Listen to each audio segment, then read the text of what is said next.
पुस्तक शेतकऱ्याचा आसूड. लेखक महात्मा ज्योतिबा फुले. भाग 4.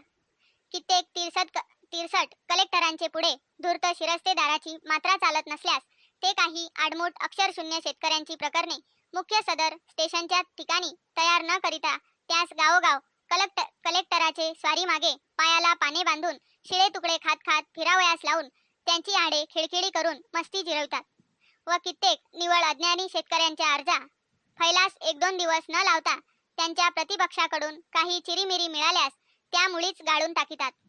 अखेरीस दोन्ही पक्षांपैकी जास्ती पैसा खर्च करणाऱ्या पक्षास जेव्हा जय मिळतो तेव्हा एकंदर सर्व गावकरी लोकांस चुरस उत्पन्न होऊन गावात 2 तट पडतात. नंतर पोळ्याचे दिवशी बैलाची उजवी बाजू व होळीस अर्धी पोळी कोणी द्यावी या संबंधी दोन्ही तटांमध्ये मोठमोठ्या हाणामाऱ्या होऊन त्यातून कित्येकांची डोकी फुटून जखमा झाल्याबरोबर भट कुलकर्णी दोन्ही तटवाल्यास वर कांती शाबासक्या देऊन आतून पोचट पोलीस पाटलास हातात घेऊन तालुक्यातील मुख्य पोलीस भूतावळास जागृत करीतात व तेव्हा तेथून आतून काच्यांनी पोटे आवळून वरून काळ्या पिवळ्या पाटलोनी व बूट डगल्या पगड्यांनी सुशोभित होऊन हाती रंगीबेरंगी टिकोरी घेतलेल्या भूभुक्षित शिपायांच्या पाठीमागे धापा देत 1-2 झिंगलेले आडमुठ हवालदार व जमादार बगलेत बोथलेल्या तरवारी घेऊन प्रथम गावात येताच महार व पोलीस पाटील यास मदत घेऊन व एकंदर गावातील दोन्ही पक्षांतील लोकांस पकडून आणून चावडीवर कैद करीतात व पहारेकऱ्याशिवाय बाकी सर्व शिपाई व अंमलदार अज्ञानी पाटील साहेबांचे मदतीने मारवाड्याच्या दुकानातून मन मानेल त्या भावाने व मापाने शिधा सामुग्री घेऊन चावडीवर परत येता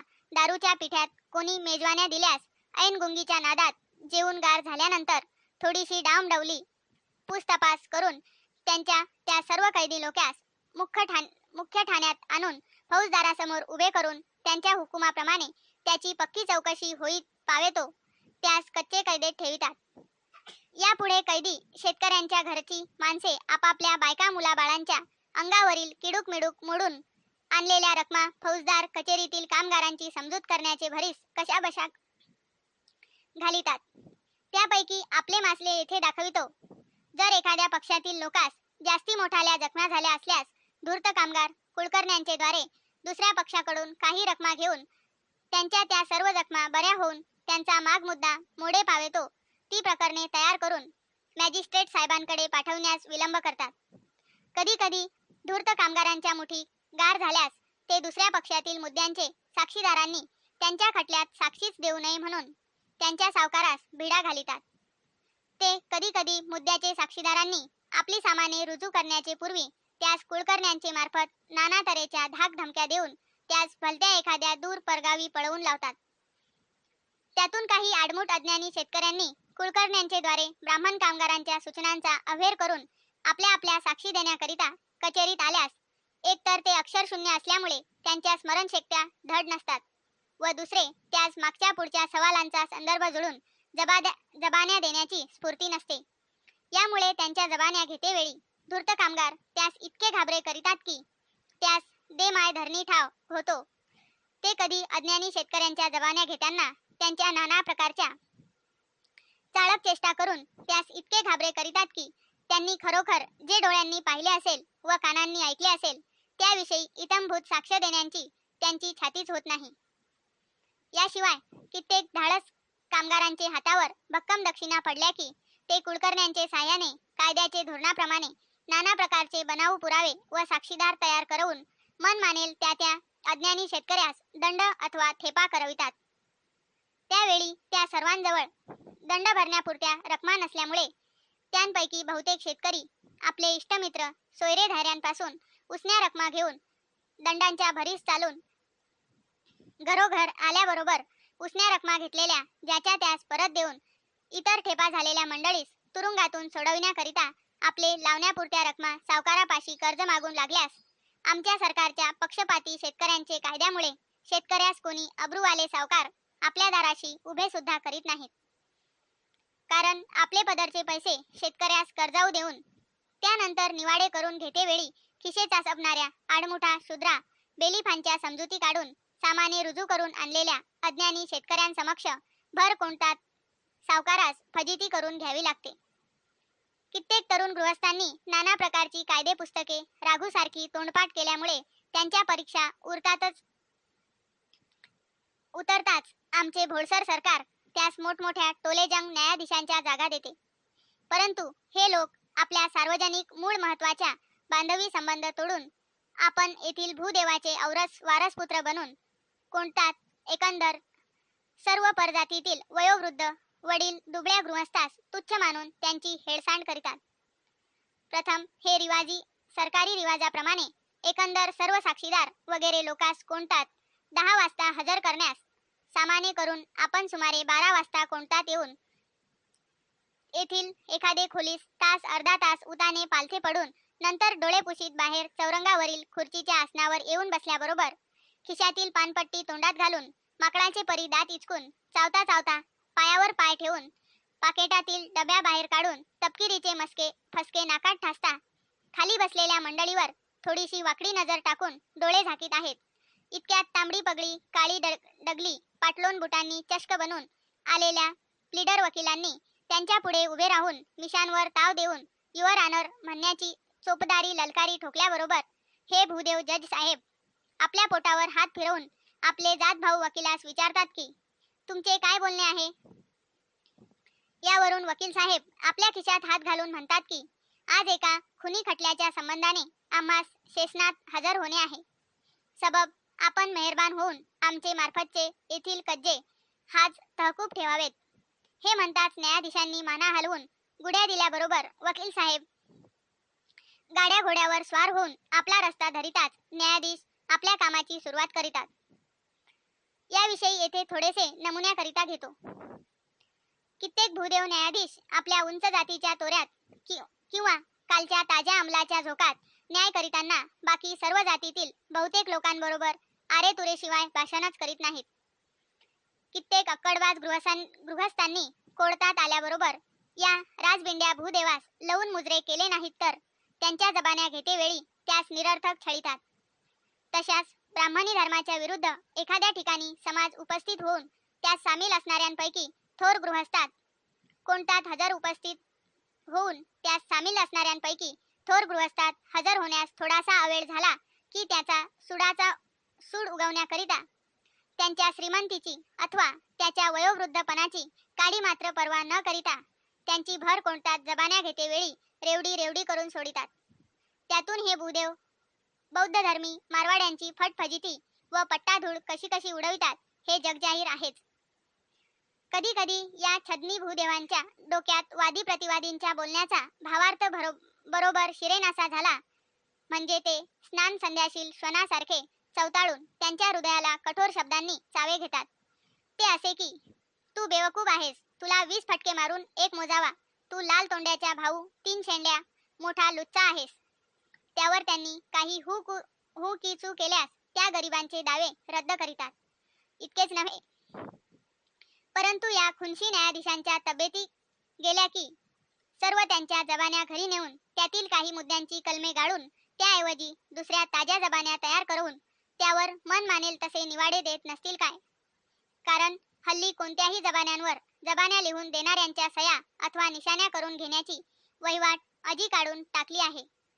सारांश बहुतेक भूदेव न्यायाधीश मन मानेल तसे घाशीराम कोतवालासारखे निवाडे करू लागल्यामुळे कित्येक खानदान चालीच्या सभ्य सावकारांनी आपला देवघेवीचा व्यापार बंद केला आहे. तथापि बहुतेक ब्राह्मण व मारवाडी सावकार सदरचे अपमानाचा विधिनिषेध मनात न आणिता कित्येक अक्षरशून्य शेतकऱ्यांबरोबर देवघेवी करीतात. त्या अशा की प्रथम ते अडचणीत पडलेल्या शेतकऱ्यास फुटकी कवडी न देता त्याचपासून लिहून घेतलेल्या कर्जरोख्यांवरून त्याचवर सरकारी खात्यातून हद्दपार झालेल्या खंगार पेन्शनर्स लोकांनी सुशोभित केलेल्या लवाद कोर्टात हुकुमनामे करून देऊन नंतर व्याज मनुती कापून घेऊन बाकीच्या रकमा त्यांच्या पदरात टाकीतात. हल्ली कित्येक ब्राह्मण व मारवाडी सावकार नापतीच्या अक्षरशून्य शेतकऱ्यास सांगतात की सरकारी कायद्यामुळे तुम्हाला गहाणावर कर्जाऊ रुपये आम्हास देता येत नाही. यास्तव तुम्ही जर आपली शेते आम्हास खरेदी करून द्याल तर आम्ही तुम्हास कर्ज देऊ व तुम्ही आमचे रुपयांची फेड केल्याबरोबर आम्ही तुमचे शेते परत खरेदी करून तुमच्या ताब्यात देऊ म्हणून शपथा घेऊन बोल्या मात्र करीतात. परंतु या सोळ्या व अहिंसक सावकारांपासून कुटुंबवत्सल अज्ञानी भोळ्या शेतकऱ्यांची शेते क्वचितच परत मिळतात. याशिवाय हे अट्टल धर्मशील सावकार अक्षरशून्य शेतकऱ्यास नाना तऱ्हेच्या बनावट जमा खर्चांच्या वह्यांसहित रोख्यांचे पुरावे देऊन फिर्यादी जेव्हा ब्राह्मण मुन्सफाच्या कोर्टात आणतात तेव्हा अज्ञानी शेतकरी आपणास खरे न्याय मिळावेत म्हणून आपले दागदागिने मोडून पाहिजे तितक्या रकमा कज्जाच्या भरीस घालतात. परंतु त्यास त्याचे जातीचे विद्वान वशिले व खरी मसलत देणारे सुज्ञ गृहस्थ वकील नसल्यामुळे अखेर त्यावरच उलटे हुकुमनामे होतात. तेव्हा ते विचारशून्य चार पोटबाबू बगले वकिलांचे फूस लावण्यावरून आपल्या बरोबर न्याय मिळतील या आशेने वरिष्ठ कोर्टात अपिले करीतात. परंतु वरिष्ठ कोर्टातील बहुतेक युरोपियन कामगार ऐशारामात गुंग असल्यामुळे अज्ञानी शेतकऱ्यास एकंदर सर्व सरकारी खात्यातील ब्राह्मण कामगार किती नाडितात याविषयी येथे थोडेसे मासलेवाईक नमुने घेतो. ते येणेप्रमाणे. प्रथम, धूर्त वकील अज्ञानी शेतकऱ्यांपासून स्टाम्प कागदावर वकीलपत्रे व बक्षिसा दाखल कर्जाऊ रोखे लिहून घेतात. त्याचपासून सरकार व मूळ फिर्यादी करिता स्टाम्प वगैरे किरकोळ खर्चाकरिता आगाऊ रोख पैसे घेतात.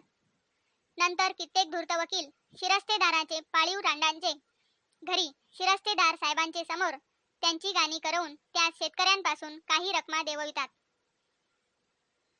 अज्ञानी शेतकऱ्यांपासून अडवून लाच खाणाऱ्या सरकारी कामगारास व लाचार झाल्यामुळे लाच देणाऱ्या अक्षरशून्य शेतकऱ्यास कायदेशीर शिक्षा मिळते.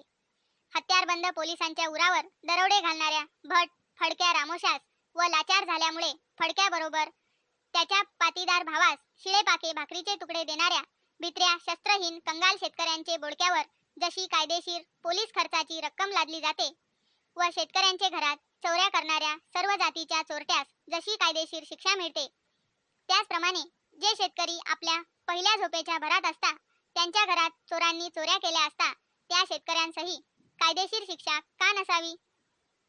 एवढा कायदा मात्र आमचे कायदे कौन्सिलांनी करून एकंदर सर्व पोचट पोलिसांचा गळा मोकळा केल्यामुळे आमचे न्यायशील सरकारचे स्वर्गाजवळच्या सिमल्यात घंटानाद होईल.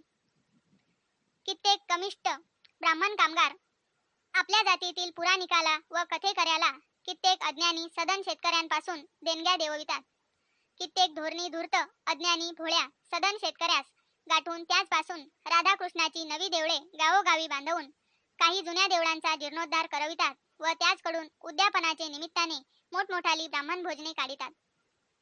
कित्येक धूर्त कामगार युरोपियन कामगारांच्या नजरा चुकवून एकंदर सर्व अज्ञानी शेतकऱ्यास नाना प्रकारचे त्रास देतात व त्याबद्दल शेतकरी लोक आतले आत त्यांचे नावाने खडे फोडीत असताही त्यांनी युरोपियन कामगारांचे पुढे पुढे रात्रंदिवस चोमडक्या केल्या की ते त्यांच्याबद्दल उलट्या सरकारात शिफारसी करून त्यांच्या बढत्या करवितात.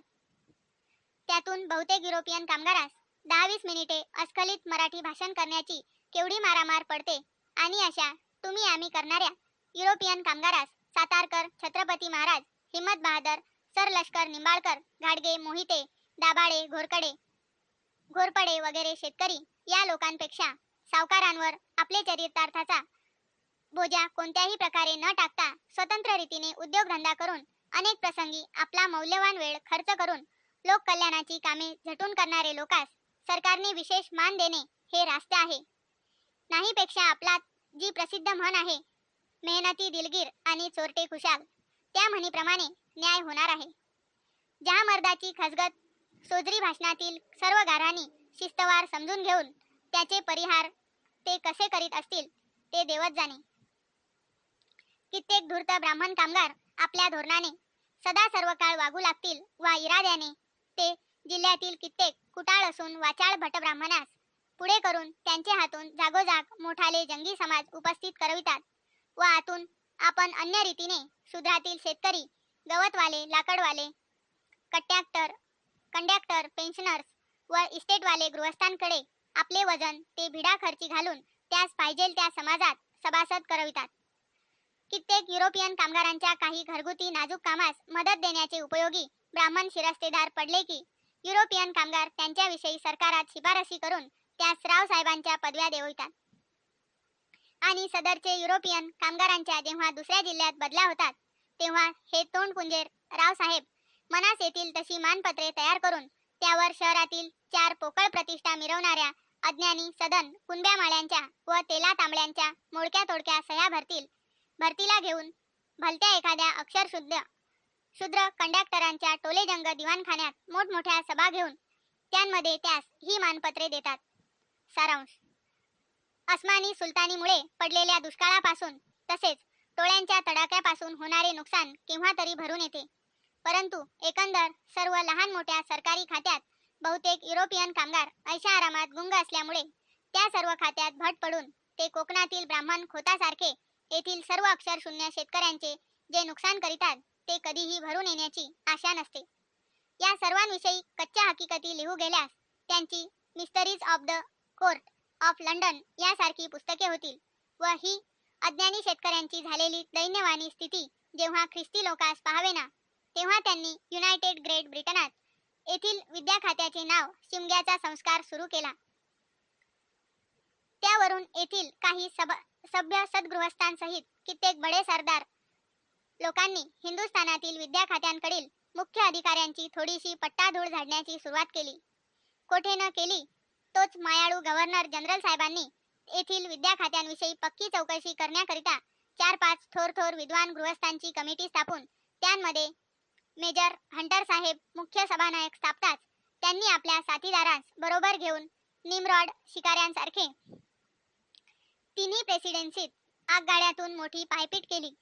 परंतु त्यांनी येथील एकंदर सर्व शूद्रादी अतिशूद्र शेतकरी अक्षरशत्रू असल्यामुळे ते कोणकोणत्या प्रकारच्या विपत्तीत संकटे भोगीत आहेत याविषयी बारीक शोध काढण्याविषयी शेतकऱ्यांचे घाणेरड्या झोपड्यात स्वतः जाऊन तेथे आपल्या नाकाला थोडासा पदर लावून तेथील त्यांचे वास्तविक दैन्य चांगले डोळे पसरून पाहून तेथील भलत्या एखाद्या अक्षरशून्य लंगोट्या शेतकऱ्याची साक्षी न घेता हिंदू फारसी ख्रिस्ती धर्मातील बहुतेक सुवासना ब्राह्मणांच्या साक्षी घेण्यामध्ये रंग उडवण्याची बहार करून जागोजागची मानपत्र बगलेत मारून अखेरीस आपली पायधूळ कलकत्त्याकडे झाडली आहे.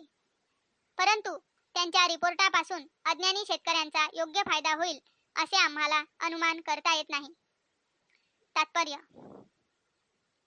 मेजर हंटर साहेब यांनी आमचे महाप्रतापी गव्हर्नर जनरल साहेब महाराज निरपेक्ष मे टक्कर साहेबांसारख्या धूर्त लोकांशी टक्कर मारण्याकरिता आपल्या कामाचा राजीनामा देऊन स्वतः दीनदुबळ्या अज्ञानी शेतकऱ्यांचे आळोआळीने खटाऱ्यात बसून त्यास अज्ञानांधकारातून मुक्त करण्याचे खटाटोपीचा प्रसंग आणला नाही म्हणजे त्यांच्या नौबतीचा डंका वाजेल व त्याचा आवाज पाताळच्या प्रजासत्ताक राज्यांच्या प्रतिनिधींच्या कानी पडताच त्यांचे डोळे उघडून त्यांच्या अंतकरणात आमचे दीनबंधू काळे लोक रेड इंडियन्स यांच्याविषयी दया उद्भवेल.